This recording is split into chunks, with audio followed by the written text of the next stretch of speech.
Is it clobbering time? Oh, yeah.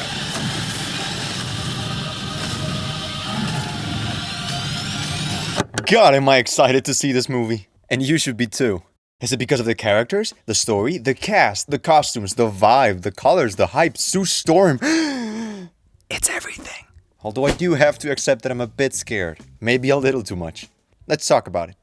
The Fantastic Four is a movie that practically carries the weight of the future MCU on its back. The expectations are higher than ever, and the fans are as excited as they can be. This is certainly a double-edged sword, because if the movie performs well, we could potentially get Marvel back to its former glory. Yeah, I mean, maybe not phase 3 levels of hype, but there's something there at least. Now, if it doesn't perform well, we're doomed. Just like I talked in my Superman video, this is the kind of movie that needs to show the audience that there is a reason to keep watching, a reason to connect and love the characters, and a reason to care for what comes next in the timeline. This is something I believe Fantastic Four can and will achieve. Let me tell you why. Let's explore the characters, shall we? This is one of the strongest parts of the movie in my opinion, both nostalgia and cast-wise. The Fantastic Four have been in existence since the 60s, and we've gotten a few adaptations into live action, most notably the 2005 movie. Yep, back when Chris Evans used to scream, Flame on! Sorry, what now? instead of Avengers! Assemble. or. Language. I believe this movie has aged well over the years. You can discuss in the comments all you want, but I do need to state how much of a classic this is, and how much people miss these characters, since the last time we saw them wasn't that fantastic. Something I'm sure every comic book fan can agree with me here is that we need these four to be a family. This specific feature that's been present since the early days, it's what separates these guys from every other superhero team. Especially those like the Avengers, who join up more out of necessity than there being an actual relationship between all the members. This changed a bit with the new Avengers, which is something I embrace with open arms, but the Fantastic Four need that type of connection dialed up to 100.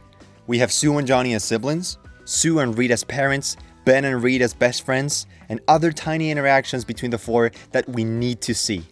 Johnny teasing Ben till he catches on fire too. Johnny! Or Ben calling Sue Susie because of how close they are. This is what makes them feel like a real family.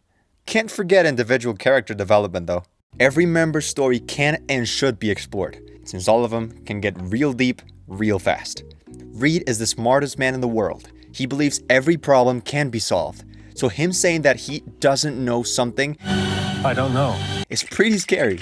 The thing is, he can sometimes take it too far and get so keen on fixing everything, he ends up forgetting his family, including Sue. We also have Ben, the big orange rock who people are afraid of. Something we don't see happening much in the movie, which is a nice decision, but I'm sure we're gonna get flashbacks or hear stories about when people used to fear the thing. There's Johnny, the hothead, who although seems to be a young, annoying kid, is actually so much more than that. Capable of making huge sacrifices just to keep the people he cares about the most safe. Finally, Sue is usually described as the glue that sticks everyone together, the one who single-handedly prevents the family from falling apart. Not only do I want to see her as the most powerful member of the family, but also the woman that reminds Reed when it's time to leave the chalkboard, tell Ben he's worth something, and put Johnny on his feet.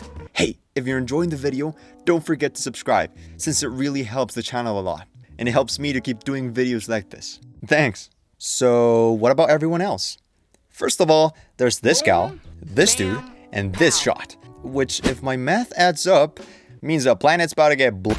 The scale of this movie is so massive that they have to introduce a couple of intergalactic beings, a family of 5, with an infant that has the powers to create universes, the villain from the next Avengers movie, and somehow bring all of them into the 616 universe.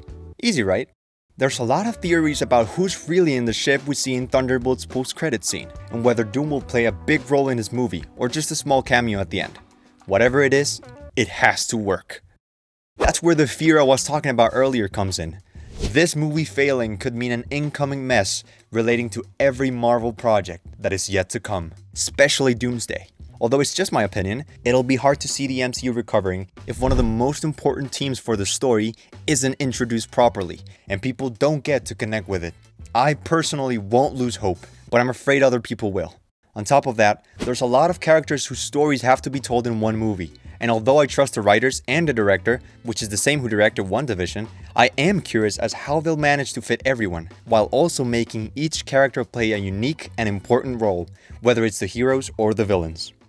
If they're showing me Galactus, I don't want to see a big cloud. I want to see a huge purple dude who stomps his way through New York with no regard for human life, but that can also get as big as he desires to absorb the life energy of the planet. If they're going to show me the Silver Surfer, I want to see her speeding through the city, rearranging matter, and embracing the cosmic being that she is.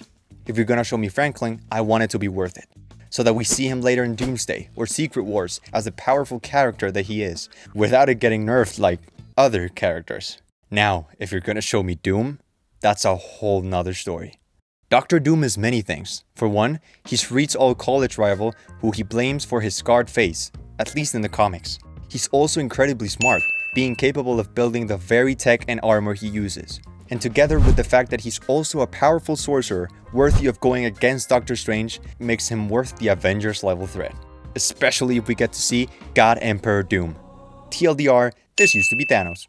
Now, are we gonna see this Doom in the movie? I don't think so.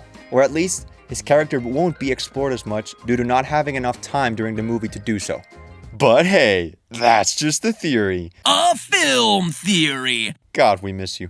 However he's introduced, we need to see a nod to his origins as good old Victor, his motives, and most importantly, the reason for his hatred against Reed and his family. Oh, by the way, this movie looks good as hell. The trailers show some stunning sets, suits, and colors that look taken straight out of a comic book page. Just how Superman is doing, Marvel is trying to get back to its roots. Yeah, that's it. By trying to appease the comic book lovers without losing its younger audience, who might not be as familiar with the classic look and style. I'm personally really fond of the way this movie looks and the retro-futuristic vibe they decided to go with this time. The Fantastic Car looks sick. Herbie fits right in with the family. The spacesuits resemble actual spacesuits, and the thing finally looks fantastic. If you couldn't tell by now, I have extremely high hopes for this movie, and I'm sure the guys at Marvel won't disappoint us. But all we can do is hope for the best. Hope we get a story that accurately represents the family that is the Fantastic Four, showing both the good and the bad. Hope we get characters with depth that we can care about beyond just this movie, and get us excited for them to return in Doomsday. And I also hope we get a movie that brings all of us Marvel fans together, so we can all agree, for once and for all, that Marvel is back, baby! Please subscribe.